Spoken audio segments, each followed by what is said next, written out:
Vamos a hablar sobre héroe, ¿no? Héroe. Sí. Héroe es como papá o mamá, madre y padre. Sí, para mí, papá, madre, padre es papá, mamá, ¿no? Para mí es un héroe para mí. Ustedes son amigos, son héroe para mí.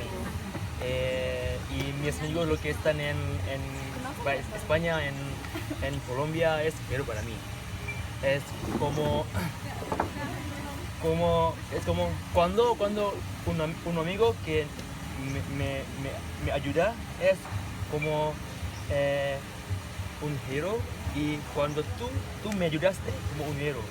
Y para mí todos los humanos que como hermano Ambru nos ayudan siempre es un héroe. Y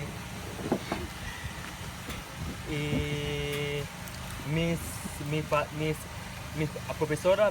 profesores es un héroe.